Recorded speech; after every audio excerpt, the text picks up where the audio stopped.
जय हिंद स्टूडेंट्स। चलो शुरू करा जाक आज का क्लास। आज के আমরা ক্লাস 9 এর ম্যাথমেটিক্স নিয়ে আলোচনা করব। তো চলো শুরু করা যাক আজকে ক্লাস। দেখে নিই আজকে ক্লাসে কি আছে। তো class 9 mathematics exercise 13.6 question number 8। একটি হাসপাতালে চিকিৎসাধীন একজন রোগীকে 7 সেন্টিমিটার ব্যাসযুক্ত বেলনাকৃতির একটি বাটিতে স্যুপ দেওয়া হয়। যদি বাটিটির 4 সেন্টিমিটার পূর্ণ করে দেওয়া হয় তবে 250 জন রোগীর জন্য হাসপাতাল কর্তৃপক্ষকে প্রতিদিন কি পরিমাণ স্যুপ প্রস্তুত করতে হবে। ঠিক আছে, তো আমাদের কি বের করতে হবে যে হাসপাতাল কর্তৃপক্ষ প্রতিদিন কি পরিমাণ স্যুপ প্রস্তুত করতে হবে। ঠিক আছে, তো চলো কিভাবে করব। প্রথমে আমরা দেখে নেই ওইখানে কি কি দেওয়া আছে। তো প্রথমে দেওয়া আছে যে 7 সেন্টিমিটার ব্যাসযুক্ত বেলনাকৃতির বাটি। তো আমরা লিখতে পারি এখানে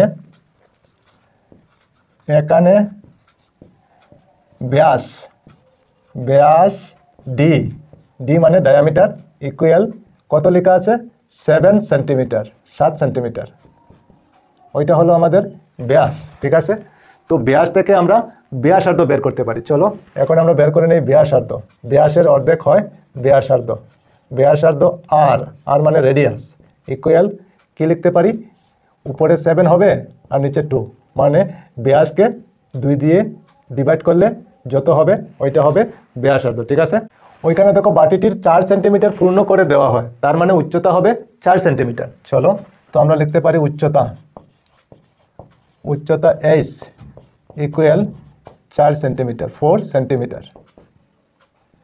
বুঝতে পেরেছো নিশ্চয় তোমরা?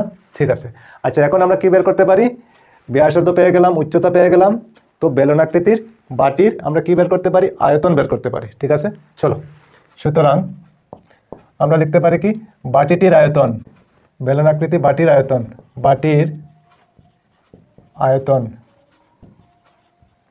আয়তন আমরা ফর্মুলা কি জানি, আমরা ফর্মুলা জানি পাই আর স্কোয়ার এইচ, ওইটা হলো বেলনাকৃতি বাটির আয়তন, বেলনাকৃতির আয়তন। ঠিক আছে, আচ্ছা চলো এখন পাই আমরা কত জানি, পাই জানি 22/7 হয়।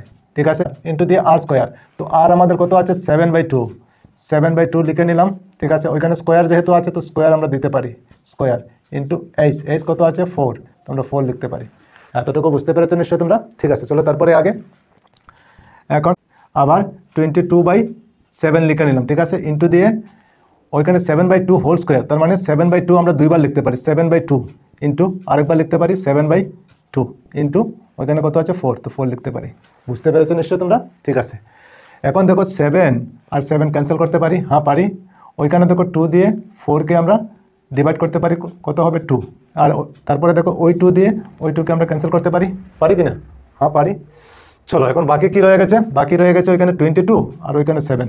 চলো তো 22 ইন্টু 7, এই দুইটা ইন্টু করলে কত হবে 7 2 যা 14, 14-এর 4, 1 থাকবে, 7 2 যা 14 আর 1 15, 154, ওইখানে কি আছে সেন্টিমিটার, তো আমরা লিখতে পারি সেন্টিমিটার কিউব, সেন্টিমিটার কিউব। ঠিক আছে, তো বেলনাকৃতি বাটির আয়তন আমরা কত পেলাম 154 সেন্টিমিটার কিউব। ঠিক আছে, আচ্ছা এখন হাসপাতালে রোগী কতজন, 250 জন। ঠিক আছে, তো প্রতিদিন কর্তৃপক্ষকে প্রতিদিন কি পরিমাণ স্যুপ প্রস্তুত করতে হবে। ঠিক আছে, তো একজনকে স্যুপ দেওয়া হয় কত 154 centimetre cube.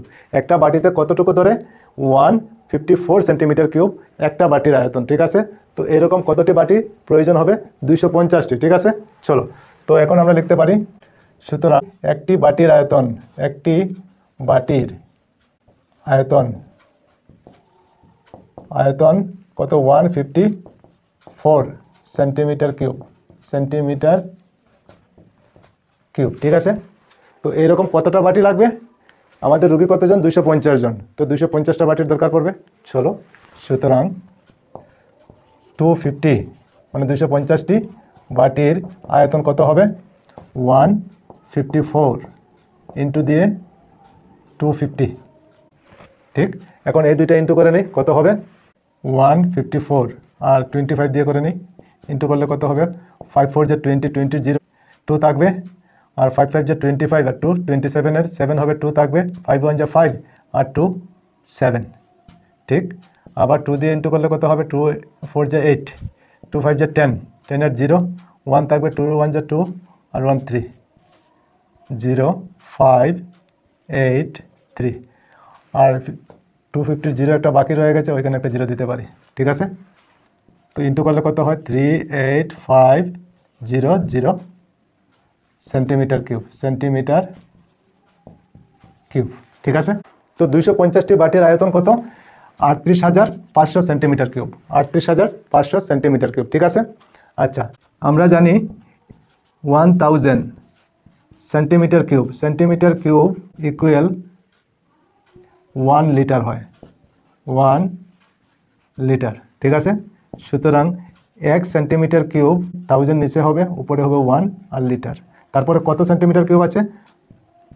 38,500 centimetre cube equal, উপরে 1 হবে ইন্টু দিয়ে 38,500 আর নিচে হবে 1000।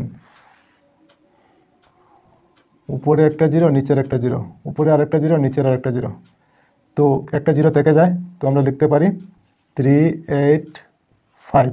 একটা জিরো যেহেতু বাকি থাকে, তো আমরা ওইখানে পয়েন্ট দিতে পারি আর লিখতে পারি ওইখানে লিটার। বুঝতে পেরেছো? ওইটা হবে আমাদের আনসার।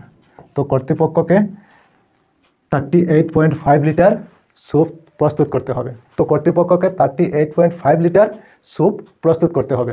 তো নিশ্চয়ই তোমরা বুঝতে পেরেছো। তো ঠিক আছে, আজকে এই পর্যন্তই থাক। আবার অন্য কোনো ক্লাসে তোমাদের সঙ্গে দেখা হবে। সবাই ভালো থেকো, সুস্থ থেকো আর মন দিয়ে পড়াশোনা করো। জয় হিন্দ, বন্দে মাতরম।